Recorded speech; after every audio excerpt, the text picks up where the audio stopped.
They didn't break up because they stopped loving each other. In fact, love was still there, quietly present, even at the end. What disappeared first was presence, attention, the feeling of being seen by the person sitting right in front of you instead of an invisible audience somewhere else.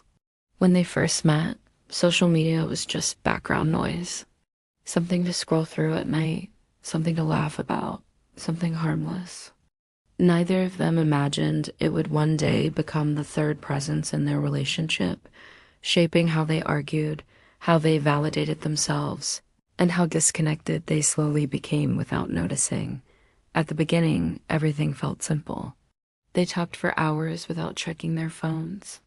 Meals stretched long because conversation mattered more than notifications.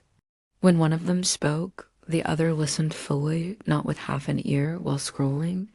Back then, attention was effortless. It wasn't something they had to negotiate or ask for. And because it came naturally, they never thought about protecting it. The shift didn't happen suddenly. It never does. It started subtly, disguised as harmless habits. A phone on the table during dinner, a quick glance at a notification while the other was mid-sentence, a reflexive scroll during moments of silence. None of it felt disrespectful at first. They told themselves it was normal. Everyone did it. Life was busy. Technology was unavoidable. But what they didn't realize was that attention, once divided, rarely returns to its original depth. Over time, moments that used to feel intimate became performative. Experiences were no longer just lived. They were documented. A meal wasn't complete without a photo. A trip wasn't real until it was posted. Even arguments, though never shared publicly, were shaped by an invisible comparison. How other couples looked online, how happiness was displayed, how conflict was hidden behind curated images. Slowly, without either of them saying it out loud, the relationship began competing with a digital standard it could never meet. She was the first to feel it, though she struggled to articulate why. It wasn't jealousy, not exactly. It was a growing sense of being emotionally alone, even when they were together.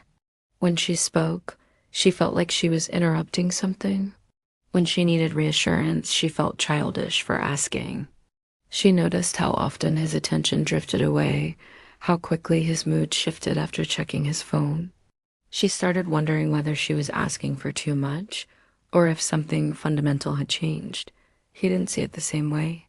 To him, social media was an escape, a way to decompress, to feel connected, to feel appreciated in ways that felt immediate and effortless. Online feedback was instant, likes, comments, reactions. Validation didn't require vulnerability or difficult conversations. It arrived quickly and without emotional risk. What he didn't realize was that the more validation he absorbed online, the less capacity he had for the slower, quieter validation required in real relationships. Their arguments began circling the same issue without ever naming it directly. She accused him of being distant. He accused her of being demanding. She asked for presence. He defended his need for space. Neither of them was wrong, but neither was addressing the core problem. The issue wasn't screen time alone. It was what the screen was replacing. Conversations that required emotional effort. Moments of boredom that could have turned into connection. Discomfort that demanded engagement instead of distraction. Social media has a way of rewarding avoidance. When emotions become heavy, it offers an exit. When validation is lacking, it offers a substitute.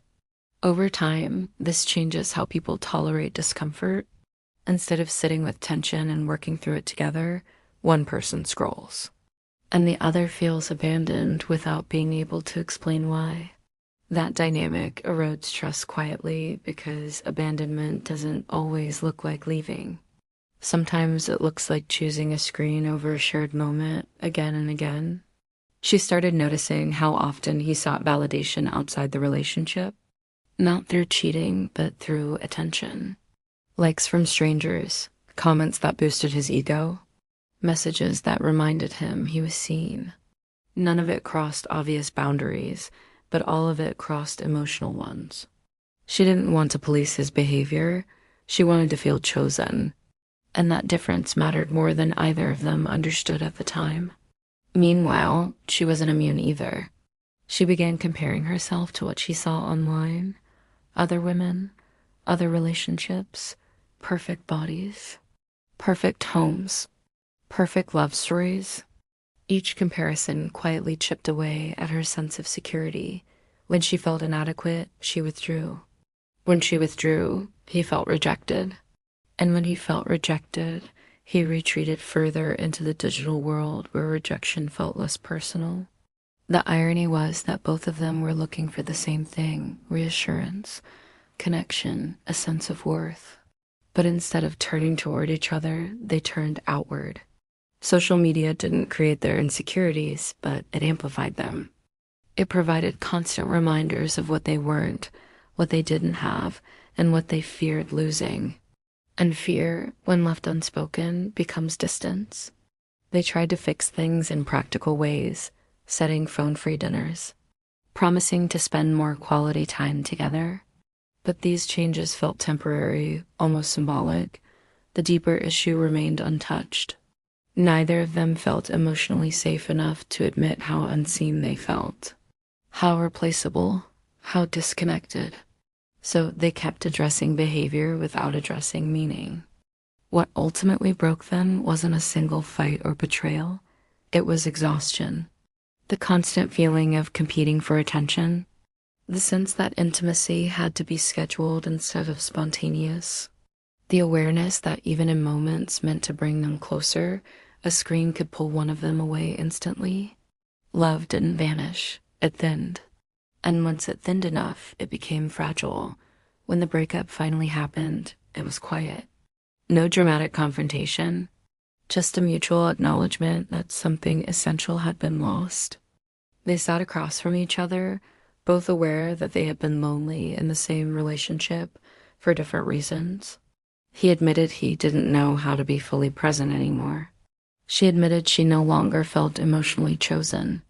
Neither blamed social media outright, but both recognized its influence. After the relationship ended, the absence felt strange. The silence was louder than expected. Without the relationship, both of them noticed how much time they spent online, how often they reached for validation, how rarely it truly satisfied them. He realized that the attention he chased never lingered. She realized that comparison had distorted her self-worth far more than she admitted. Healing didn't happen immediately. It came slowly, through uncomfortable awareness, through noticing habits instead of avoiding them, through learning that presence is a skill, not a given. That intimacy requires friction. That validation feels different when it comes from someone who sees you fully, not from an audience reacting to a curated version of you. Their story isn't unique. Many modern relationships end not because of a lack of love, but because of a lack of attention, because connection is constantly interrupted, because validation is outsourced. Social media doesn't ruin relationships by itself. It reveals weaknesses in how people cope with discomfort, insecurity, and emotional responsibility. If you're in a relationship and feel unseen, it's worth asking whether the distance you feel is emotional or digital, whether conversations are being postponed instead of avoided, whether presence is being replaced with proximity. And if you're healing from a breakup influenced by these dynamics, understanding them can help you rebuild differently next time. Leaving a relationship shaped by emotional neglect, even subtle neglect, can leave lasting confusion. That's why having tools to rebuild boundaries, self-worth, and emotional clarity matters. I created a guide for people recovering from toxic or emotionally draining relationships, designed to help untangle patterns like these and reconnect with themselves. You can download it through the link in the description. The end of their relationship wasn't caused by a screen alone. It was caused by what the screen made easier to avoid: presence, vulnerability, effort, and Understanding that may be the first step toward building something healthier, either with someone new or with yourself.